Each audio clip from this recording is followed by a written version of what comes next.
ಅಯೋಧ್ಯೆಯಲ್ಲಿ ನಿರ್ಮಾಣವಾಗುತ್ತಿರುವ ರಾಮ ಮಂದಿರದಲ್ಲಿ ಬಾಲರಾಮನ ಪ್ರತಿಷ್ಠಾಪನೆಗೆ ಉಳಿದಿರುವುದು ಕೇವಲ 10 ದಿನ. ಈ ಸಂದರ್ಭದಲ್ಲಿ 2 ಕಾರ್ಯಗಳು ನಡೆಯುತ್ತಿವೆ. ಒಂದು, ಅಲ್ಲಿಯ ತಯಾರಿಗಳು ಹಿಂದೆಂದೂ ಕೇಳದ ರೀತಿಯಲ್ಲಿ ವೇಗವನ್ನು ಪಡೆದುಕೊಂಡಿದ್ದರೆ ರಾಜಕಾರಣವು ಅಷ್ಟೇ ವೇಗವನ್ನು ಪಡೆದುಕೊಂಡಿದೆ. ಈಗ ಧರ್ಮ ಸೂಕ್ಷ್ಮದ ಪ್ರಶ್ನೆಗಳನ್ನು ಶಂಕರಾಚಾರ್ಯ ಪೀಠದ 2 ಸ್ವಾಮೀಜಿಗಳು, 4 ಪೀಠಗಳಲ್ಲ, ಅದು 2 ಪೀಠದವ್ರು ಎತ್ತಿರೋದು. ಆ 2 ಪೀಠದವ್ರು ಎತ್ತಿರೋದನ್ನೇ ಕಾಂಗ್ರೆಸ್ ಹಿಡ್ಕೋತಾ ಇದೆ. ಜನವರಿ 22ರ ಕಾರ್ಯಕ್ರಮದಲ್ಲಿ ಅವರಿಬ್ಬರು ಅಥವಾ 4 ಗೊತ್ತಿಲ್ಲವೇನೋ ಭಾಗವಹಿಸಲ್ವಂತೆ. ಇದು ದೊಡ್ಡ ಮಟ್ಟದಲ್ಲಿ ಈಗ ಚರ್ಚೆ. ನಾವು ಪ್ರಾಣ ಪ್ರತಿಷ್ಠಾಪನೆಯ ಕಾರ್ಯಕ್ರಮವನ್ನು ವಿರೋಧಿಸುತ್ತಿಲ್ಲ, ನಾವು ಯಾರ ವಿರುದ್ಧವೂ ಇಲ್ಲ. ಆದರೆ ಧರ್ಮಶಾಸ್ತ್ರದ ವಿರುದ್ಧ ನಾವು ಹೋಗಲು ಸಾಧ್ಯವಿಲ್ಲ. ಹೀಗಾಗಿ 4 ಶಂಕರಾಚಾರ್ಯ ಪೀಠಗಳ ಸ್ವಾಮಿಗಳು ಪಾಲ್ಗೊಳ್ಳುತ್ತಿಲ್ಲ ಅಂತ ಉತ್ತರಾಖಂಡದ ಜೋಶಿ ಮಠದಲ್ಲಿರುವ ಮಠಾಧಿಪತಿಗಳು ಹೇಳಿದ್ದಾರೆ. ಪುರಿಯ ಗೋವರ್ಧನ ಪೀಠದ ಸ್ವಾಮೀಜಿ ನಿಶ್ಚಲಾನಂದ ಸರಸ್ವತಿಯವರು ಬಾಲರಾಮನ ವಿಗ್ರಹವನ್ನು ಪ್ರಧಾನಿ ಅನಾವರಣ ಮಾಡುವಾಗ ನಾವು ಚಪ್ಪಾಳೆ ತಟ್ಟಬೇಕಾ ಅಂತೇನೋ ಕೇಳಿದ್ದಾರೆ. ಮತ್ತು ಏನು ಮಾಡಬೇಕಾಗಿತ್ತು ಇವರು? ನಿಮ್ಗೆ ಗೊತ್ತಿರಲಿಲ್ಲ ಅಂದರೆ ಇವ್ರು ಅನಾವರಣ ಮಾಡಬೇಕು ಅಂತಿತ್ತೋ ಹೇಗದು? ಅವ್ರಿಗೆ ಅವ್ರ ನೇತೃತ್ವದಲ್ಲಿ ಆಗಬೇಕಿತ್ತು. ಅವ್ರದ್ದೇನಿದೆ ಪಾತ್ರ ಮಂದಿರದಲ್ಲಿ? ನನಗೇನು ಕಾಣಲಿಲ್ವಲ್ಲ. ಏನಿಯೋ ಅಂದಾಗೆ ಶಂಕರಾಚಾರ್ಯ ಪೀಠಗಳ 4 ಸ್ವಾಮೀಜಿಗಳಿಗೂ ರಾಮ ಜನ್ಮಭೂಮಿ ಟ್ರಸ್ಟ್ ಆಹ್ವಾನವನ್ನು ಕೊಟ್ಟಿತ್ತು. ಈಗ ಅವರು ಹೋಗೋದಿದ್ದರೆ ಅದು ಅವರ ಇಷ್ಟ. All right. ಇದಕ್ಕೆ ಕಾರಣ ಅವರು ಕೊಡ್ತಾ ಇರುವಂಥದ್ದು, ಒಂದು, ರಾಮ ಮಂದಿರ ನಿರ್ಮಾಣ ಪೂರ್ಣಗೊಂಡಿಲ್ಲ, ಇದು ಸರಿಯಲ್ಲ ಅಂತ. ಧರ್ಮಶಾಸ್ತ್ರದಲ್ಲಿ ಯಾವ ಗೃಹ ಮನೆಗಳು ನಿವೇಶನಗಳು ಅಥವಾ ಯಾವುದೇ ಸ್ಥಾವರ ರೂಪದಲ್ಲಿರುವಂಥದ್ದು ಪೂರ್ಣಗೊಂಡೇ ಉದ್ಘಾಟನೆ ಆಗಿರುವುದಿಲ್ಲ. ದೇವಸ್ಥಾನಗಳಲ್ಲೂ ಹಿಂದೆ ಎಲ್ಲೋ ರಾಜ ಮಹಾರಾಜರ ಕಾಲದಲ್ಲೂ ದೇವಸ್ಥಾನಗಳು ಮುಂದುವರಿದ ಭಾಗವಾಗೇ ಮುಂದುವರೆದಿದೆ. ಮೇ ಬಿ ಯಾಕಂದರೆ ನಮಗಿಂತವ್ರು ಹೆಚ್ಚು ಓದಿದ್ದಾರೆ ಅಂತ ನಾವು ಅನ್ಕೋಬೇಕು. ಹಾಂ, ಅವ್ರು ಅಂದ್ಕೊಂಡಿರ್ತೀವಿ ನಾವು. ಆದರೆ ಅವರು ಎಲ್ಲದರಲ್ಲೂ ನಮ್ಮ ಪಾತ್ರವೇ ಇದೆ ಎಂದು ಪರಿಭಾವಿಸೋಕ್ಕಾಗಲ್ಲ. ಇದನ್ನೇ ಅನುಸರಿಸಬೇಕು ಅವ್ರ ಪಾತ್ರದಲ್ಲಿ. ಯಾಕೆ? ಪ್ರಾಣ ಪ್ರತಿಷ್ಠಾಪನೆ ಮುಹೂರ್ತ ಸರಿ ಇಲ್ಲ, ಇದು ಶೂನ್ಯ ಮಾಸ ಪ್ರಶ್ನೆ ಇದು. All right. ಮುಹೂರ್ತದ ನಿರ್ಧಾರ ನಿನ್ನೆ ಆಗಿಲ್ಲ. ಮುಹೂರ್ತದ ನಿರ್ಧಾರ ಆಗಿ 1.5 ತಿಂಗಳು ಕಳೀತಾ ಬಂದ್ಬಿಡ್ತಾಗಲೇ, 2 ತಿಂಗಳು ಕಳೀತಾ ಬಂದ್ಬಿಡ್ತು, ಹೆಚ್ಚು ಕಡಿಮೆ. ಆಗ ಯಾರಿಗಾದ್ರೂ ಹೇಳಬೇಕಾಗಿತ್ತು, ಸರಿ ಮಾಡಬೇಕಾಗಿತ್ತು, ಆಗಿದ್ದರೆ. ನಂಗೆ ಗೊತ್ತಿಲ್ಲ ಇದು. ಮತ್ತು ಈ ಶೂನ್ಯ ಮಾಸದ ಪ್ರಶ್ನೆ, okay, there is a problem. ನಾನು ತಿಳಿದುಕೊಂಡಿರುವ ಪ್ರಕಾರದಲ್ಲಿ ಈ ಮುಹೂರ್ತ ನಿಗದಿಯ ವ್ಯವಹಾರ ಏನಿದೆ, ಇದು ಸರ್ವವ್ಯಾಪಿ, 1 nation 1 election, 1 nation 1 card, 1 nation 1 ಇದು ನಂಗೆ ಅಲ್ಲ. ಅದು ಹಂಗಲ್ಲ. ಅದು ಮುಹೂರ್ತಗಳ ನಿಗದಿ ಆಗೋದು. ಮುಹೂರ್ತಗಳು ಕೆಲವೊಮ್ಮೆ ಉತ್ತರ ಮತ್ತು ದಕ್ಷಿಣ ಭಾರತದಲ್ಲಿ ಭಿನ್ನವಾಗಬಹುದು. ಯಾಕಂದರೆ ಅವರ ಲೆಕ್ಕಾಚಾರಗಳು ಹಾಗಿರುತ್ತವೆ. ಫಾರ್ ಎಕ್ಸಾಂಪಲ್ ನಾನು ಹೇಳ್ತೀನಿ, ಧನುರ್ಮಾಸದಲ್ಲಿ ಹಿಂಗೆ ನಡೀತಾ ಇರೋದು ಅಲ್ವಾ, ಮದುವೆಗಳು ನಡೆಯಲ್ಲ, ಶುಭ ಕಾರ್ಯಗಳಾಗಲ್ಲ. ಕರೆಕ್ಟ್, ನಡೆಯಲ್ಲ. ಯಾವ ಮದುವೆ ವಿವಾಹ ಕಂಕಣ ಕಾರ್ಯಗಳು ನಡೆಯುವುದಿಲ್ಲ. ಬ್ರಾಹ್ಮಣರಲ್ಲಿ ನಡೆಯುತ್ತೆ, ಬ್ರಾಹ್ಮಣರಲ್ಲಿ ನಡೆಯುತ್ತೆ. ಮದುವೆಗೆ ನಿಷಿದ್ಧ ಇಲ್ಲ ಅಲ್ಲಿ, ಆ ಪೀರಿಯಡಲ್ಲಿ ಪರಿಗಣಿಸಲ್ಲ, ಇಲ್ಲ, ಅವ್ರು ಪರಿಗಣಿಸಲ್ಲ ಅದನ್ನು. ಹಾಗೆ ಅಮಾವಾಸ್ಯೆ ಕೆಲವು ಲೆಕ್ಕಾಚಾರಗಳಲ್ಲಿ ಅತ್ಯಂತ ಕರಾಳವಾದದ್ದು. ಆ ದಿನದಲ್ಲಿ ಅವರ ಸಂಬಂಧಪಟ್ಟಂಥವ್ರಿಗೆ ಅಥವಾ ಪರ್ಟಿಕ್ಯುಲರ್ ರಾಶಿಗಳಿಗೂ ಸೇರಿದಂತೆ ಬೇಕಾದರೆ ನೀವು ಹೇಳೋದೇ ಆದರೆ ಅಮಾವಾಸ್ಯೆಯಲ್ಲೇ ಕೆಲವು ದೇವರುಗಳಿಗೆ ಭಿನ್ನವಾದ ಮತ್ತು ಬಹಳ ವಿಶೇಷವಾದ ಪೂಜೆಗಳು ನಡೆಯುತ್ತವೆ. ಮತ್ತು ಮುಹೂರ್ತ ನಿಗದಿ ಕಾರ್ಯಕ್ರಮ ನನ್ನ ಲೆಕ್ಕಾಚಾರದಲ್ಲಿ ಯಾವ ಶಾಸ್ತ್ರಗಳನ್ನು ಆಧರಿಸಿ ಅದನ್ನು ಅವರು ನಿರ್ಧಾರ ಮಾಡ್ತಾರೆ, ಆ ರೀತಿಯ ಭಾಗದಲ್ಲಿ ಆಗುವುದು ಉಂಟು. ಹಾಗಾಗಿ ಇದು ನಿರ್ದಿಷ್ಟವಾಗಿ ಇದು ಶೂನ್ಯ ಮಾಸ ನನಗೇನು ಅನಿಸ್ತಿಲ್ಲ, ಗೊತ್ತಿಲ್ಲ ನನಗೆ. ಎರಡನೇದು, ರಾಮನವಮಿಯ ಸಮಯ ಸೂಕ್ತ ಇರಬಹುದು, ಇನ್ನೊಂದು ಮುಹೂರ್ತನೂ ಇರಬಹುದು. ವಿವಾಹಗಳಿಗೆ 1 ಮುಹೂರ್ತ ಮಾಡಲ್ಲ, ಅನುಕೂಲಕ್ಕೆ ತಕ್ಕಂತೆ ಅಂತ 2-3 ಮುಹೂರ್ತ ಕೊಟ್ಟಿರ್ತಾರೆ. ಅನುಕೂಲ ಯಾವುದೋ ಅದು ನೋಡ್ಕೊಂಡು ಮಾಡ್ಕೊಳ್ಳಿ ಅಂತ. ಧಾರ್ಮಿಕ ಕಾರ್ಯಕ್ರಮವಾಗಿಲ್ಲ, ಸಂಪೂರ್ಣ ರಾಜಕೀಯಕರಣಗೊಂಡಿದೆ. ಹೇಗೆ? ಸ್ವಾಮೀಜಿಗಳಿಗೂ ರಾಜಕಾರಣಕ್ಕೂ ಸಂಬಂಧ ಏನೋ? ಶಂಕರಾಚಾರ್ಯರಾಗಲಿ ಯಾರು ಹಾಕೊಂಡಿರಲಿ, ನಿಮಗೇನು ಸಂಬಂಧ? ನಿಮಗೆ ಇನ್ವಿಟೇಷನ್ ಬಂದಿರೋದು ಟ್ರಸ್ಟಿಂದ. ಆ ಟ್ರಸ್ಟೇ ಭಾರತೀಯ ಜನತಾ ಪಕ್ಷದ ಅಂಗಸಂಸ್ಥೆ ಅನ್ನದಿದ್ರೆ ಅದನ್ನು ಹೇಳಬೇಕು ಶಂಕರಾಚಾರ್ಯರುಗಳು, ಯಾರು ಹಾಕ್ಕೊಂಡಿರಲಿ ಹೇಳಬೇಕು ಅವ್ರದನ್ನು. ಇಲ್ಲ ಅನ್ನೋದಾದರೆ ಆ ಟ್ರಸ್ಟು ಇವತ್ತು ನಿನ್ನೆ ಆಗಿದ್ದಲ್ವಲ್ಲ. ಹಾಗಾಗಿ ನೀವು ರಾಜಕೀಕರಣ ಅಂತ ಅಂದುಬಿಟ್ಟ ತಕ್ಷಣ ಆಗಲ್ಲ. ರಾಜಕೀಯವಾಗಿ ನಮ್ಮನ್ನು ಯಾರು ನಿರ್ಬಂಧಿಸಕ್ಕಾಗಲ್ಲ, ಅದು ರಾಜಕಾರಣಿಗಳಿಗಿರುತ್ತೆ ಅಂತಲೂ ಹೇಳಿದ್ದಾರೆ. ಅದಿರ್ಬೋದು, ಅದು ಅವ್ರವ್ರ ಇಷ್ಟ, ಅದು ಅವ್ರ ಆಯ್ಕೆ ಕೂಡ. ಹೇಗೆ ಹಲವು ರಾಜಕಾರಣಿಗಳು ನಾವು ಹೋಗುವುದಿಲ್ಲ ಎಂಬ ನಿರ್ಧಾರಕ್ಕೆ ಬಂದಿರುವುದು ಅವರ ವೈಯಕ್ತಿಕವಾದ ನಿರ್ಧಾರಗಳು, ಹಾಗೆ ಇವರೂ ವೈಯಕ್ತಿಕ ನಿರ್ಧಾರಗಳೇ. ಸಂಕಲ್ಪ ಆಗಿ ಹೋಗಿದೆ, ಅಲ್ಲಿ ಪ್ರತಿಷ್ಠಾಪನೆ ನಡೆಯುತ್ತೆ. ಶಂಕರಾಚಾರ್ಯರು ಬಂದರೂ ನಡೆಯುತ್ತೆ, ಬರೆದಿದ್ರೂ ನಡೆಯುತ್ತೆ. ಹೌದು, ಯಾರು ಹೋದರೂ ಹೋಗದೇ ಇದ್ರೂ ಆ ಸಮಯಕ್ಕೆ ಕೆಲವೊಮ್ಮೆ ಸಂಕಲ್ಪವಾದ ನಂತರ ಗಂಡ ಹೆಂಡತಿಯರ ನಡುವೆ ವಿರಸ ಮೂಡಿ ಗಂಡ ಮದುವೆಗೆ ಹಾಜರಾಗದೇ ಇರೋದೋ ಇನ್ನೊಂದಾಗದೇ ಇರೋದೋ ಆಗಿರ್ಬೋದು. ಭಾಳ ಕಡೆ ಸಂಕಲ್ಪ ಆಗಿ ಲಗ್ನ ಆಗೋಗಿದ್ರೆ ನಡೀಬೇಕು ಅಂತಿದ್ರೆ ನಡೆಯುತ್ತೆ, ನಿಲ್ಸಕ್ಕಾಗಲ್ಲ. ಇಷ್ಟ ಇದ್ದವ್ರು ಹೋಗ್ಬೋದು, ಕಷ್ಟ ಇದ್ದವ್ರು ಬಿಡಬಾರ್ದು, ಅದು ಅವ್ರ ಆಯ್ಕೆ. ಅಲ್ಲಿನ ಧಾರ್ಮಿಕ ಪ್ರಿಯಗಳು ಧರ್ಮಶಾಸ್ತ್ರಕ್ಕೆ ವಿರುದ್ಧವಾಗಿ ನನಗೆ ಗೊತ್ತಿಲ್ಲ ಹೇಗೆ ಅದು ಧರ್ಮಶಾಸ್ತ್ರಕ್ಕೆ ವಿರುದ್ಧ ಅನ್ನೋದು. ಇನ್ನೊಂಚೂರು ಯಾರನ್ನಾರು ಅರಿತವರನ್ನು ತಿಳಿದವ್ರು ನಾನು ಕೇಳ್ಕೋಬೇಕು, ನನಗೆ ಗೊತ್ತಾಗ್ತಿಲ್ಲ ಇದು ಹೇಗೆ ಅಂತ. ಮಂದಿರ ಶಿಖರ ಸಾಂಪ್ರದಾಯಿಕ ಶೈಲಿ ಇಲ್ಲ. ಈ ಮಂದಿರ ಶಿಖರದ ಅಂತಿಮ ಡಿಸೈನ್ ವಿನ್ಯಾಸ ರೆಡಿಯಾಗಿದ್ದೆ ಆವಾಗ ಅದನ್ನು ಕೊಟ್ಟಿದ್ದು ಜಡ್ಜ್ಮೆಂಟ್ ಬಂದ ನಂತರದಲ್ಲೇ ಅದನ್ನು ಕೊಟ್ಟು ಆಗಿದ್ದೆ ಆವಾಗ. ಆಗ್ತಾನೆ ಅದಕ್ಕೆ ಎತ್ತಬೇಕು ಪ್ರಶ್ನೆನ. ಮದುವೆ ಆದಮೇಲೆ ಅವರಿಬ್ರು ಸರಿಯಾಗಿರಲ್ಲ ಅಂತಂದ್ರೆ ಒಳಕತೆ ಆಯ್ತಲ್ಲ ನಿಮ್ದು. ನಿಮಗೆ ಅದರದ್ದು ಸುಳಿವಿದ್ರೆ ಮುಂಚೆ ಇದು ಮೊದಲೇ ಹೇಳಬೇಕಲ್ಲ, ಸರಿ ಮಾಡಿಸ್ಬೇಕಾಗಿತ್ತಲ್ಲ, ಸರಿ ಮಾಡಿಸ್ಬೇಕಾಗಿತ್ತಲ್ಲ. ಸ್ಥಾನದಲ್ಲಿದ್ದವ್ರಿಗೆ ಅದು ಮಾಡೋಕೆ ಅವಕಾಶ. All right, S. ರಾಮ ಮಂದಿರ ಉದ್ಘಾಟನೆ ಗೈರಿಗೆ ಶಂಕರಾಚಾರ್ಯರು ನೀಡಿರೋ ಕಾರಣವನ್ನು ಮುಖ್ಯಮಂತ್ರಿ ಸಿದ್ದರಾಮಯ್ಯ ಟ್ವೀಟ್ನಲ್ಲಿ ಪ್ರಸ್ತಾಪಿಸಿದ್ದಾರೆ. ಎಐಸಿಸಿ ನಾಯಕರು ಗೈರಿಗೆ ನಿರ್ಬಂಧಿಸಿರುವುದನ್ನು ಸಿಎಂ ಸಮರ್ಥಿಸಿಕೊಂಡಿದ್ದಾರೆ. ನಾವು ಶ್ರೀರಾಮಚಂದ್ರನ ವಿರುದ್ಧವಾಗಿಲ್ಲ, ಬಿಜೆಪಿಯವರು ರಾಜಕೀಯ ಮಾಡಲು ಹೊರಟಿದ್ದಾರೆ, ಅದನ್ನು ಒಂದು ದೊಡ್ಡ ರಾಜಕೀಯ ವಸ್ತುವನ್ನಾಗಿ ಮಾಡಿಕೊಂಡಿದ್ದಾರೆ, ಅದನ್ನು ನಾವು ವಿರೋಧ ಮಾಡ್ತಿದ್ದೀವಿ ಅಷ್ಟೇ. ನಾವೆಲ್ಲರೂ ಕೂಡ ಶ್ರೀರಾಮಚಂದ್ರನ ಭಕ್ತರು ಅಂತ ಸಿಎಂ ಸ್ಪಷ್ಟಪಡಿಸಿದ್ದಾರೆ. ಅಲ್ಲದೆ ಪ್ರಕಟಣೆ ಹೊರಡಿಸಿ ಹಲವು ಪ್ರಶ್ನೆಗಳನ್ನು ಸಹ ಎತ್ತಿದ್ದಾರೆ. ಅದೇನು ನೋಡೋಣ. ನಾವು ಅವ್ರು ಶ್ರೀರಾಮಚಂದ್ರನ ಭಕ್ತರಲ್ಲ ಅಥವಾ ಅವ್ರ ದೇವ್ರ ಪೂಜೆನೇ ಮಾಡಲ್ವೇನೋ ಅಂತ ನಾವು ಹೇಳಕ್ಕೆ ತಯಾರಿ ಇಲ್ಲ. ಆದರೆ ಈಗೇನು ನಾನು ನಿನ್ನೆ ಹೇಳಿದಂಗೆ ಇದು ನಡವಳಿಕೆಗಳಲ್ಲಾಗಬೇಕು. ಹೇಳೋದು ಬೇರೆ, ಹೇಳೋದು ಬೇರೆ, ನಡವಳಿಕೆ ಬೇರೆ, ಎರಡೂ ಬೇರೆ ಬೇರೆ. ಅಮ್ಮ ನೀನು ನನ್ನ ಹೃದಯದಲ್ಲಿ ಇದ್ದೀಯೆ ಅಂತ ಮಗ. ಆದರೆ ಅಮ್ಮನ ಸಂಕಷ್ಟ ಕಾಲದಲ್ಲಿ ಮಗ ಇಲ್ಲದಿದ್ದಾಗ ಹೃದಯದಲ್ಲಿ ಇದ್ರಷ್ಟು ಸತ್ರಷ್ಟು ಇದ್ರಷ್ಟು I love you daddy, I love you mummy ಅಂತ ಅಂದರೆ ಅಂದ ಕೂಡಲೇ ಲವ್ ಯು ಆಗಲ್ವಲ್ಲ. ಅದಕ್ಕೆ ತಕ್ಕಂಗೆ ನಡ್ಕೋಬೇಕು, ಅದಕ್ಕೆ ತಕ್ಕಂತೆ ನಡವಳಿಕೆ ಇರಬೇಕು.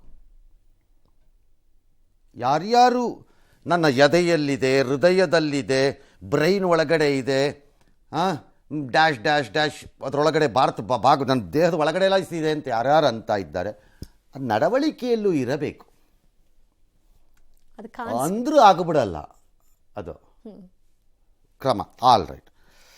ಧಾರ್ಮಿಕ ಕಾರ್ಯಕ್ರಮವನ್ನು ಪಕ್ಷದ ಕಾರ್ಯಕ್ರಮವನ್ನಾಗಿ ಮಾಡಲಾಗಿದೆ. ಮೋದಿ RSS ನಾಯಕರಿಂದ ದೇಶದ ಜನತೆಗೆ ಅಗೌರವ. ಧಾರ್ಮಿಕ ಕಾರ್ಯಕ್ರಮ ಅಭಿಯಾನ ಆಗಿದೆ, ರಾಜಕೀಯ ಅಭಿಯಾನ. ಅಪೂರ್ಣ ಮಂದಿರ ಉದ್ಘಾಟನೆ, ಪೊಳ್ಳು ಹಿಂದುತ್ವದ ಮುಖವಾಡ. ಓಕೆ, ರಾಮ ಮಂದಿರ ನಿರ್ಮಾಣಕ್ಕೆ ನಮ್ಮ ಬೆಂಬಲ ಇದೆ, ಯಾವುದೇ ತಕರಾರಿಲ್ಲ. ನಿಮ್ಮ ಬೆಂಬಲ ಇದೆಯೋ ಇಲ್ವೋ ಅದಾಗತ್ತೆ.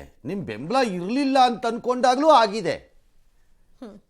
ನೀವು ಅಂದರೆ ನಾನು ಹೇಳ್ತಿರೋದು ಸಿದ್ದರಾಮಯ್ಯವ್ರಿಗೆ ಒಬ್ಬರಿಗೆ ಅಲ್ಲ, ಯಾರ್ಯಾರು ಆ ನಿಲುವಲ್ಲಿದ್ದರೂ ಅವರೆಲ್ಲರಿಗೂ. ನಿಮ್ಮ ಬೆಂಬಲ ಇಲ್ಲದಿದ್ದಾಗಲೂ ಅದಾಗಿದೆ. ನಿಮ್ಮ ಬೆಂಬಲ ಇದ್ದಿದ್ದು ಮಾತ್ರಕ್ಕಾಗಿದೆ ಅಂತ ಯಾರಿಗೂ ಕ್ರೆಡಿಟ್ ಬೇಕಾಗಿಲ್ಲ ಇಲ್ಲಿ. ಅದು ಇಲ್ದಿದ್ರೂ ಆಗತ್ತದು, ವಿರೋಧಿಗಳಲ್ಲ ಅಂತ ಆಗತ್ತೆ. ಮುಸ್ಲಿಮರು ಕೋರ್ಟ್ ತೀರ್ಪಿ ನ್ಯಾಯಾಂಗದ ಮೇಲೆ ನಿಷ್ಠೆ, that is not, they have not done any ಇದಲ್ಲ, ಅದು ಅಲ್ಲ, ಉದಾರತೆ ಅಲ್ಲ, ಅದು ನೆಲದ ಕಾನೂನು, ಅದು ಗೌರವಿಸಲೇಬೇಕು. ಹೌದೌದು, ನಿಷ್ಠೆ ಸಾಬೀತು ಮಾಡಿದ್ದಾರೆ. ನಿಷ್ಠೆ ಸಾಬೀತು ಇವರು ಮಾಡಬೇಕು, ಅವರು ಮಾಡ್ಬೇಕು, ನಾಳೆ ಎಲ್ಲರೂ ಮಾಡಬೇಕಷ್ಟೇ. ಆದರೆ ದೊಡ್ಡ ಉದಾರತೆ ಏನೋ ತ್ಯಾಗದ ಪ್ರತಿರೂಪವಾಗಿದೆ ಅಂತ ಏನಿಲ್ಲ, ಎಲ್ಲೂ ಇರಬೇಕಾಗಿಲ್ಲ, ಯಾರಿಗೂ ಎಲ್ಲೂ ಇರಬೇಕಾಗಿಲ್ಲ. ನಮ್ದನ್ನ ನಾವು ವಾಪಸ್ ತಗೊಂಡಿದ್ದೀವಿ ಅಂತಾರೆ ಹಿಂದೂಗಳು. ಸಾವಿರ ಹೇಳಿ, ಕೋರ್ಟ್ ತೀರ್ಪು. ರಾಮ ಮಂದಿರದಲ್ಲಿ ಶೈವರು ಶಕ್ತರದ್ದು ವಿವಾದ ಆಗಿದೆ. ಇದು ಮಂದಿರಕ್ಕಾಗಿ ರಾಜಕೀಯ ದುರ್ಬಳಕೆ ಮಾಡ್ತಿರೋದು ಶಂಕರಾಚಾರ್ಯರು ವಿರೋಧಿಸಿದ್ದಾರೆ. ಪ್ರತಿಷ್ಠಾಪನಾ ಕಾರ್ಯ ಬಹಿಷ್ಕರಿಸುವುದಾಗಿ ಹೇಳಿದ್ದಾರೆ. ಬಹಿಷ್ಕರಿಸ್ತೀವಿ ಅಂತ ಅವ್ರು ಹೇಳಲಿಲ್ಲ, ಹೋಗಲ್ಲ. ಎಗೈನ್ ಇದನ್ನು ನಮಗೆ ಬೇಕಾದ ರೀತಿ ನಾವು ಯಾವ ವ್ಯಾಖ್ಯಾನ ಮಾಡ್ಕೋಬೋದು, ಏನಾದ್ರು ಮಾಡ್ಕೊಳ್ಳಿ. ಹಿಂದೂಗಳನ್ನು ವಿಭಜಿಸಕ್ಕೆ ಬಳಸಿಕೊಳ್ಳುತ್ತಿರೋ ದುರಂತ, ರಾಮನನ್ನು ಬಳಸೋರ್ದ ದನಿ ಎತ್ತೋದು ನಮ್ಮ ಕರ್ತವ್ಯ ಅಂತೆಲ್ಲ ಹೇಳಿದ್ದಾರೆ ಚೀಫ್ ಮಿನಿಸ್ಟರ್. ರಾಮಚಂದ್ರನ ವಿರುದ್ಧವಾಗಿಲ್ಲ, ಅವರು ರಾಜಕೀಯ ಮಾಡಕ್ ಹೊರಟಿದ್ದಾರೆ. ಅದನ್ನ ಒಂದು ದೊಡ್ಡ ರಾಜಕೀಯ ವಸ್ತುವನ್ನಾಗಿ ಮಾಡಿದಾರಲ್ಲ, ಅದನ್ನು ವಿರೋಧ ಮಾಡ್ತಾ ಇರೋದು ಅಷ್ಟೇ. ನಾವೆಲ್ಲ ಶ್ರೀರಾಮಚಂದ್ರನ ಭಕ್ತರೆ, ರಾಜಕೀಯವಾಗಿ ಮಾತಾಡ್ತಾ ಇದ್ದಾರೆ ಅಷ್ಟೇ. ಇವ್ರು ಯಾಕೆ ಅಯೋಧ್ಯೆಗೆ ಹೋಗ್ತಾ ಇದ್ದಾರೆ? ಶ್ರೀರಾಮಚಂದ್ರ ಇಲ್ಲಿಲ್ವಾ? ಅಲ್ಲ, ತಿರಸ್ಕಾರ ಅಂತಲ್ಲ, ಅದರಲ್ಲಿ ಭಾಗವಹಿಸೋದಿಲ್ಲ ಅಂತಕ್ಕಂಥದ್ದು, ಯಾವ ಕಾರಣದಿಂದ ಭಾಗವಹಿಸೋದಿಲ್ಲ ಅಂತಕ್ಕಂಥದ್ದು ಕಾರಣಗಳನ್ನು ಕೂಡ ಕೊಟ್ಟಿದ್ದಾರೆ. ಪೂರ್ತಿ ರಾಮನ್ನ ಇವರು ರಾಜಕಾರಣಕ್ಕೆ ಬಳಸ್ತಕ್ಕಂಥ ಪ್ರಯತ್ನ ಏನ್ ಮಾಡ್ತಾ ಇದ್ದಾರೆ, ಅದರ ಎಲ್ಲರ ವಿರುದ್ಧ ನಾವು ಈ ಸಮಾರಂಭದಲ್ಲಿ ಭಾಗವಹಿಸೋದಿಲ್ಲ. ರಾಜಕಾರಣದಲ್ಲಿ ಧರ್ಮ ಇರಬೇಕು, ಧರ್ಮದಲ್ಲಿ ರಾಜಕಾರಣ ಇರಬಾರ್ದು. ಇದು ನಾನು ಹಿಂದೆನೂ ಹೇಳಿದ್ದೀನಿ, ಇವತ್ತು ಹೇಳ್ತಾ ಇದ್ದೀನಿ. ರಾಜಕಾರಣದಲ್ಲಿ ಧರ್ಮ ಇರಬೇಕು, ಧರ್ಮದಲ್ಲಿ ರಾಜಕಾರಣ ಇರಬಾರದು. ಫೇರ್, ಇಟ್ಸ್ ಎ ವೆರಿ, ಅದು ಅವ್ರ ಸ್ಟೇಟ್ಮೆಂಟ್ ಅಲ್ಲ, ಭಾಳ ಹಿಂದಿಂದ ಎಲ್ಲರೂ ಹೇಳ್ಕೊಂಬಂದಿರೋ ಸ್ಟೇಟ್ಮೆಂಟ್ ಅವ್ರು ಪುನರುಚ್ಚಾರ ಮಾಡ್ತಿದ್ದಾರೆ. It's all right, no problem. First of all, ಮೊದಲ ಆರಂಭಿಕ ನಿಲುವು ರಾಜಕೀಯ ಪಕ್ಷಗಳಲ್ಲಿ ರಾಜಕಾರಣದಲ್ಲೇ ಧರ್ಮ ಇರಬಾರದು ಅಂತ ಇದ್ದಿದ್ದು. ಈಗ ಸ್ವಲ್ಪ ಕರೆಕ್ಷನ್ ಆದಂಗಿದೆ. Fair, it's still fair. But ಇದು ಒಂದು ಧರ್ಮಕ್ಕೆ ಅನ್ವಯಿಸಲೂಬಾರದು. ಮಸೀದಿಗಳು, ಚರ್ಚ್ಗಳಲ್ಲಾಗಲಿ, ಈಗ ದೇವಸ್ಥಾನದಲ್ಲಿ ಮತಗಳನ್ನು ಕೇಳುತ್ತಾರೆ, ಮತಗಳಿಗೆ ಪ್ರಚಾರ ಮಾಡುತ್ತಾರೆ, ನಿರ್ದಿಷ್ಟ ಅಭ್ಯರ್ಥಿ ಮತ್ತು ಪಕ್ಷದ ಬಗ್ಗೆ ಪ್ರಚಾರ ಮಾಡುತ್ತಾರೆ, ಅಥವಾ ಆದೇಶಗಳನ್ನು ಕೊಡುತ್ತಾರೆ, ಅಪ್ಪಣೆಗಳನ್ನು ಕೊಡುತ್ತಾರೆ ಅಂತ ಕೇಳಲ್ಲ ನೀವು. ಸಾಮಾನ್ಯವಾಗಿ ಇಲ್ಲವೇ ಇಲ್ಲ ಅದು. ಬಟ್ ಅಲ್ಲಿದೆ.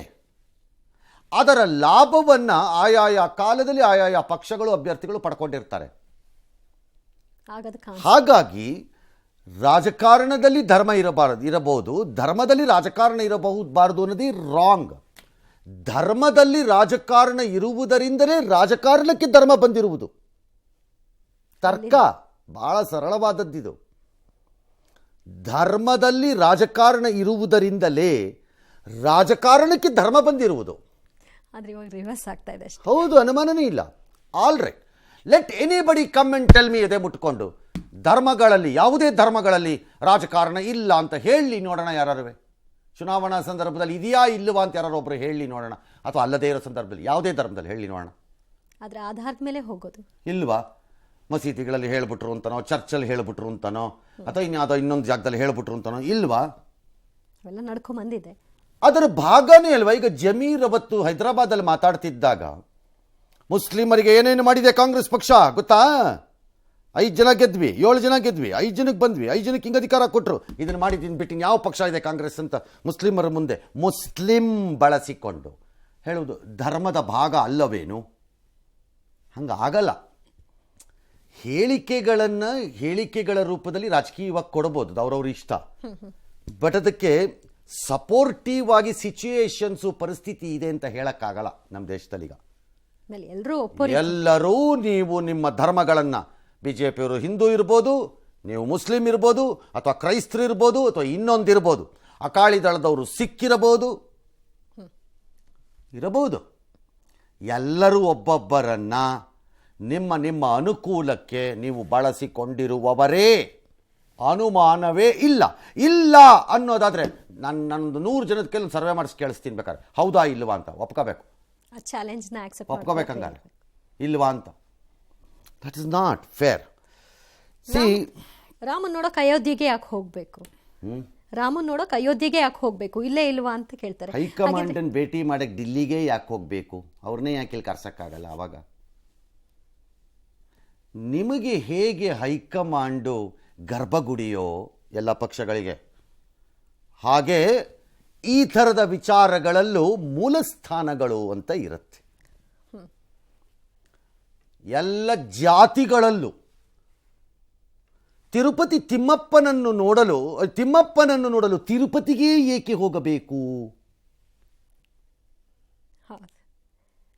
ಪಂಡರಾಪುರಕ್ಕೆ ಏಕೆ ಹೋಗಬೇಕು? ಬೇಡ, ರಿವರ್ಸ್ ಬರೋಣ. ಈಗ ಐ ವಿಲ್ ನಾಟ್ ಅಕ್ಸೆಪ್ಟ್ ಇಂಥದ್ದನ್ನೆಲ್ಲ ಸುಲಭವಾದ ಆರ್ಗ್ಯುಮೆಂಟ್ಗಳನ್ನ ಒಪ್ಪಲ್ಲ. ನನ್ನ ಜೊತೆ ಕೂತ್ಕೊಂಡ್ರೆ ಆರ್ಗ್ಯುಮೆಂಟ್ ಮಾಡೋದೇ ಅಲ್ಲಾಹು ಎಲ್ಲ ಕಡೆಯಲ್ಲೂ ಇರಬಹುದಾದಂತಹ ಶಕ್ತಿ ಮತ್ತು ದೇವ ಆದ ನಂತರ ಮೆಕ್ಕಾಗೆ ಯಾಕೆ ಹೋಗಬೇಕು?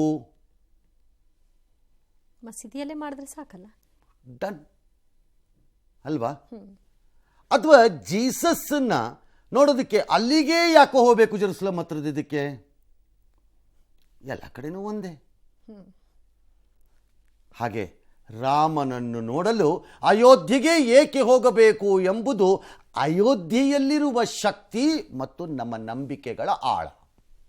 ಆ ಕಾರಣಕ್ಕೆ ಅದಕ್ಕೆ ಹೋಗೋದು ಅಲ್ವಾ? ಅನ್ಸುತ್ತೆ. ಇದ್ರ ಹೇಳಿ ನೋಡೋಣ. ನಾಳೆ ಸಿದ್ದರಾಮಯ್ಯನವ್ರು ಹೇಳಿ, ಯಾತಕ್ಕೆಲ್ಲರೂ ಮುಸ್ಲಿಮರು ಮೆಕ್ಕಾಗೆ ಯಾಕೆ ಹೋಗ್ಬೇಕು, ಇಲ್ಲೇ ಇಲ್ವಾ ಮಸೀದಿ, ನಿಮ್ಗೆ ಮಾಡ್ಕೊಂಡಿರೋಕ್ಕಾಗಲ್ವಾ ಅಂತ ಹೇಳಿ ನೋಡೋಣ. ಹಂಗಾರೆ ಹಂಗಾಗಲ್ಲ. Don't trespass into areas where we believe. ನಿಮ್ಗಳಿಗೆ ಆ ಬಿಸ್ನೆಸ್ ಇಲ್ಲ.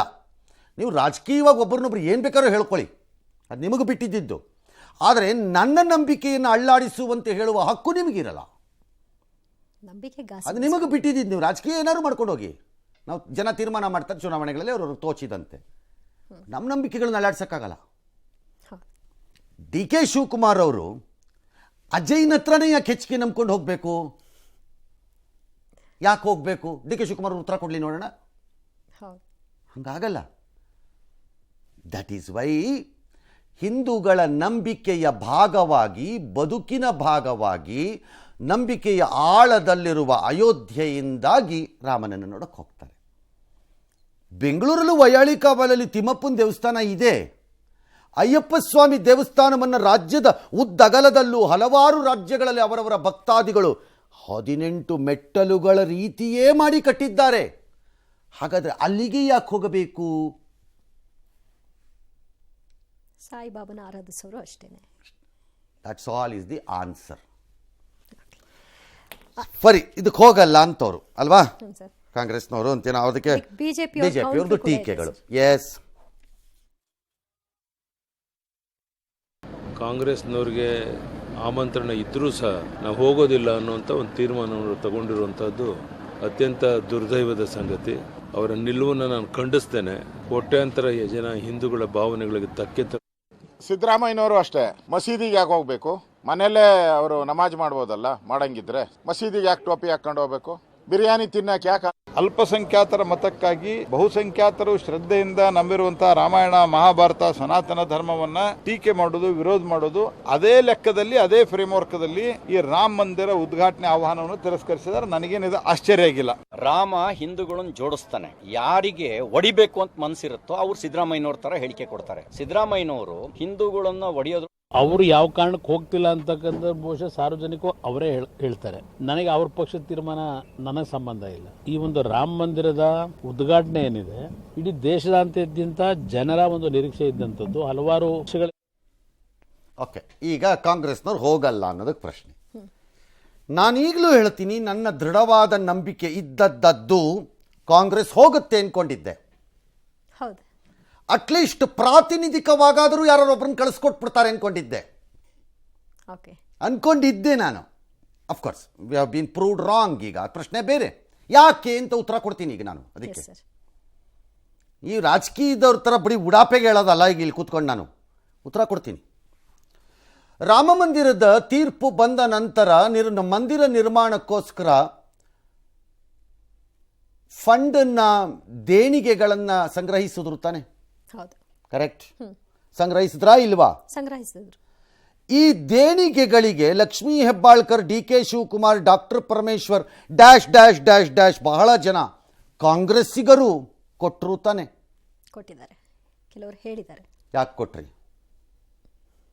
ಕೊಟ್ರಿ ಹಂಗಾರೆ? ನಿಮ್ಮ ವೈಯಕ್ತಿಕ ನಂಬಿಕೆಯ ಆಧಾರದ ಮೇಲೆ ಕೊಟ್ಟಿದ್ದೀರಿ ಅಂತ ನಾನು ಭಾವಿಸ್ತೀನಿ. ಕರೆಕ್ಟ್? ನಿಮ್ಮ ವೈಯಕ್ತಿಕ ನಂಬಿಕೆ, ರಾಮ ನನ್ನೊಳಗೂ ಇದ್ದಾನೆ ಎಂಬ ವೈಯಕ್ತಿಕ ನಂಬಿಕೆಯ ಆಧಾರದ ಮೇಲೆ. ಯದೇ ಒಳಗಡೆ ಇದ್ದಾನೆ ಅಂತ ಹೇಳೋ ಮಂತ್ರಿಗೆಲ್ಲ ಉತ್ತರ ಕೊಡಲ್ಲ. ಇಲ್ಲಿ ಡಿ ಕೆ ಶಿವಕುಮಾರ್ ಅವರು ವೈಯಕ್ತಿಕವಾಗಿ ನಂಬಿದ್ದಾರೆ ಅಂತ ಅನ್ಕೋತೀನಿ. ಅದಕ್ಕೆ ಕೊಟ್ಟರು. ಯಾರಿಗೆ ಕೊಟ್ರಿ ದುಡ್ಡನ್ನು? ಆ ಟ್ರಸ್ಟಿಗೆ ಕೊಟ್ರಿ. ಅವತ್ತಿದ್ದ ಟ್ರಸ್ಟೇ ಇವತ್ತು ಇದೆಯಲ್ಲ, ಬದಲಾಗಿಲ್ಲ ಏನು, ಎಕ್ಸೆಪ್ಟ್ ಒಂದು ಡೆತ್ಗೊಂದು ರಿಪ್ಲೇಸ್ಮೆಂಟ್ ಆಗಿರೋದು ಬಿಟ್ಬಿಟ್ರೆ ಅದೇ ಟ್ರಸ್ಟ್ ಇದೆಯಲ್ಲ. ಅವತ್ತಿನ ಆ ಟ್ರಸ್ಟ್ಗೆ ಟ್ರಸ್ಟ್ ಮಾಡಿ ದುಡ್ಡು ಕೊಟ್ಟವರು ನೀವು. ರಾಮನಿಗಾಗಿ ಕೊಟ್ಟರೋ ಬಿಜೆಪಿ RSSಗೋಸ್ಕರ ಕೊಟ್ಟರೋ ಅವತ್ತು ದುಡ್ಡನ್ನು? ಇವತ್ತು ಈ ಕಾರ್ಯಕ್ರಮ ಬಿಜೆಪಿ RSS ಅಂತಲೇ ಇಟ್ಕೊಳ್ಳೋಣ, ಆಲ್ರಿ ಇರಬಹುದು, ಹಾಗೆ ಇಟ್ಕೊಳ್ಳೋಣ. ಆದರೆ ಅವತ್ತು ದುಡ್ಡು ಕೊಟ್ಟಿದ್ದು ಯಾರಿಗೆ? ಟ್ರಸ್ಟಿಗೆ. ಆ ಟ್ರಸ್ಟು ನಿಮ್ಮನ್ನು ಬಾ ಅಂತಾನೋ ಅಥವಾ ಇನ್ನೊಂದಕ್ಕೋ ಕರೆದ್ರೆ ಹೋಗೋಕ್ಕೆ ನಿಮಗೇನು ಬಡ್ದಿತ್ತು ಹೇಳಿಪ್ಪ ನನಗೆ ಯಾರು ಒಬ್ಬರು? ನೀವೇ ದುಡ್ಡು ಕೊಟ್ಟಿರೋದು. ಅವತ್ತು ಟ್ರಸ್ಟು RSS BJP ಅಂತ ಅನ್ನಿಸ್ಲಿಲ್ವೇನು ನಿಮ್ಗಳಿಗೆ ಹಂಗಾರೆ ಯಾರಿಗೂ? ಈಗ ಆ ಟ್ರಸ್ಟಲ್ಲಿ ಬದಲಾವಣೆ ಏನಾಗಿಲ್ವಲ್ಲ, ವ್ಯಕ್ತಿಗಳು ಅವರವರೇ ಇದ್ದಾರಲ್ಲ. ನಾನು ದುಡ್ಡು ಕೊಟ್ಟಾಗ ಇವರಿದ್ರು, ನಾನು ದುಡ್ಡು ಕೊಟ್ಟು ಆದಮೇಲೆ ಎಲ್ಲ ಕರ್ಕೊಂಬಂದು ಹಾಕೊಂಬಿಟ್ರು ಇವ್ರು ಕಡೆಯವ್ರನ್ನೆಲ್ಲ ಅಂತ. ಯಾವುದೋ ಈಗ ಕಮಿಟಿಗೆ ಹಾಕ್ತೀವಿ ಅಂತಿದ್ದಿರಲ್ಲ, ಆ ಥರ ಹಾಕ್ತಿದ್ದೀವಿ ಅಂತಂದರೆ ಓಕೆ, ಇಲ್ದಿದ್ದಾಗ ಯಾಕೆ? ಸೊ ವೈಯಕ್ತಿಕವಾಗಿ ನಂಬಿದ್ದವರು ವೈಯಕ್ತಿಕವಾಗಿ ಹೋಗಬಹುದಿತ್ತು ಕಾಂಗ್ರೆಸ್ಸಿನಲ್ಲಿ ಅಂತ ನನ್ನ ವಾದ. ಬಟ್ ಹೈಕಮಾಂಡ್ ನಿರ್ಧಾರ. That is your problem, it is not hour problem. ಅದು ನಿಮ್ಮ ರಾಜಕಾರಣ. ಹಾಗಾದರೆ ಆ ದಿನ ವೈಯಕ್ತಿಕವಾಗಿ ನೀವು ದುಡ್ಡು ಕೊಟ್ಟಿದ್ದು ಆಡಂಬರ. ಇದೇ ವಾಸ್ತವ. ಅದು ಆಡಂಬರ ಅಲ್ಲವೇನು? ಹಾಗಾದರೆ ತಪ್ಪದು. ಕಾಂಗ್ರೆಸ್ ನನಗೆ ಈಗಲೂ ಅನ್ನಿಸ್ತಿದೆ, ಅವರು ಬಲೆಗೆ ಬೀಳಲಿ ಅಂತ ಕಾಯ್ತಿದ್ರು, ನೀವು ಬಲೆಗೆ ಬಿದ್ದಿರಿ. ವೈದ್ಯ ಹೇಳಿದ್ದು ರೋಗಿ ಬಯಸಿದ್ದು ಹಾಲು ಅನ್ನ, ವೈದ್ಯ ಹೇಳಿದ್ದು ಹಾಲು ಅನ್ನ ಆಯ್ತಿದು. ಕಾಂಗ್ರೆಸ್ ಏನು ಅನ್ಕೊಂಬಿಟ್ಟಿದೆ ಅಂತಂದರೆ, ಈ ನಿರ್ಧಾರ ತೆಗೆದುಕೊಳ್ಳುವ ಮೂಲಕ ಈ ಕಡೆ ನಾವೂ ರಾಮನ ಭಕ್ತರು ಅಂತ ಹೇಳಿ ಹಿಂದೂಗಳಿಗೆ ಮೆಚ್ಕೊಳ್ಳುತ್ತೆ, ಹೋಗದೇ ಇರುವ ಮೂಲಕ ಅಲ್ಪಸಂಖ್ಯಾತರು ನಮ್ಮನ್ನು ಮೆಚ್ಚುತ್ತಾರೆ, ಒಂದೇ ಕಲ್ಲಿನಲ್ಲಿ ಢಮಾರ್ ಅಂತ 2 ಹಕ್ಕಿ ಬೀಳಿಸ್ಬಿಡ್ತಿದ್ದೀವಿ ಅಂತ ಅಂದ್ಕೊಂಡಿರ್ಬೋದು. ನೀವು ಅಂದ್ಕೊಂಡಿರೋದು ಸರಿನೋ ತಪ್ಪೋ ನನಗೆ ಗೊತ್ತಿಲ್ಲ. Again people will have to decide in their court. ಜನ ಅಲ್ಲೇ ನಿರ್ಧಾರ. ಅದನ್ನು ಐ ಟೆಲ್ ಯು ವೈ. ಯಾಕೆ ಅದು RSS BJP ಕಾರ್ಯಕ್ರಮ ಆಗಿದ್ದರೂ ನೀವು ಹೋಗಬೇಕಿತ್ತು ಅನ್ನೋಕ್ಕೆ ನಾನು ನನ್ನ ವಾದದಲ್ಲಿ ಹೇಳ್ತೀನಿ. ಬೇಕಾರೆ ಹೇಳ್ತೀನಿ. ಒಂದು ರಾಜ್ಯದಲ್ಲಿ ಒಂದು ಸರ್ಕಾರ ಅಧಿಕಾರವನ್ನು ಕಳೆದುಕೊಳ್ಳುತ್ತೆ. ಫಾರ್ ಎಕ್ಸಾಂಪಲ್, ಈಗ ಸಿದ್ದರಾಮಯ್ಯನವರು ಅಧಿಕಾರಕ್ಕೆ ಬಂದಿದ್ದಾರೆ ಅಲ್ವಾ? ಅದು ಯಾವುದೋ ರಾಜ್ಯದಲ್ಲಿ ಒಂದು ಅಧಿಕಾರಕ್ಕೆ ಬರುತ್ತೆ. ಅಧಿಕಾರವನ್ನು ಕಳೆದುಕೊಂಡ ಮುಖ್ಯಮಂತ್ರಿ ಆ ಪ್ರಮಾಣ ವಚನ ಸ್ವೀಕಾರ ಸಮಾರಂಭಕ್ಕೆ ಹೋಗಿ ಹಾಜರಾಗ್ತಾರೆ. ಫಾರ್ ಎಕ್ಸಾಂಪಲ್, ಮೊನ್ನೆ ಅಶೋಕ್ ಗೆಹ್ಲೋಟ್ ರಾಜಸ್ಥಾನದಲ್ಲಿ ಹೋಗಿದ್ದಂಗೆ BJP ಕಾರ್ಯಕ್ರಮವನ್ನು ನಡೆಸೋದು ರಾಜಭವನ. BJP ಆಗಲ್ಲ ಅಥವಾ ಕಾಂಗ್ರೆಸ್ ಅಲ್ಲ ಅಥವಾ ರಾಜಕೀಯ ಪಕ್ಷ ಅಲ್ಲ, ರಾಜಭವನ ನಡೆಸೋದು ಕಾರ್ಯಕ್ರಮ. ಆದರೆ ಆ ಕಾರ್ಯಕ್ರಮದಲ್ಲಿ ಯಾರು ಇರ್ತಾರೆ? ಆ ಪಕ್ಷದ ನೇತಾರರು, ಆ ಪಕ್ಷದ ಬೆಂಬಲಿಗರು ವೀ ವೀ ವೀ ಅಂತ ವಿಷಯ ಹೊಡ್ಕೊಂಡಿರ್ತಾರೆ. ನೀವಲ್ಲಿಗೆ ಹೋದ ಮಾತ್ರಕ್ಕೆ ನೀವು ಆ ಪಕ್ಷದ ಬೆಂಬಲಿಗರು ಅಂತ ಆಗ್ತೀರೇನು? ಇಲ್ವಲ್ಲ.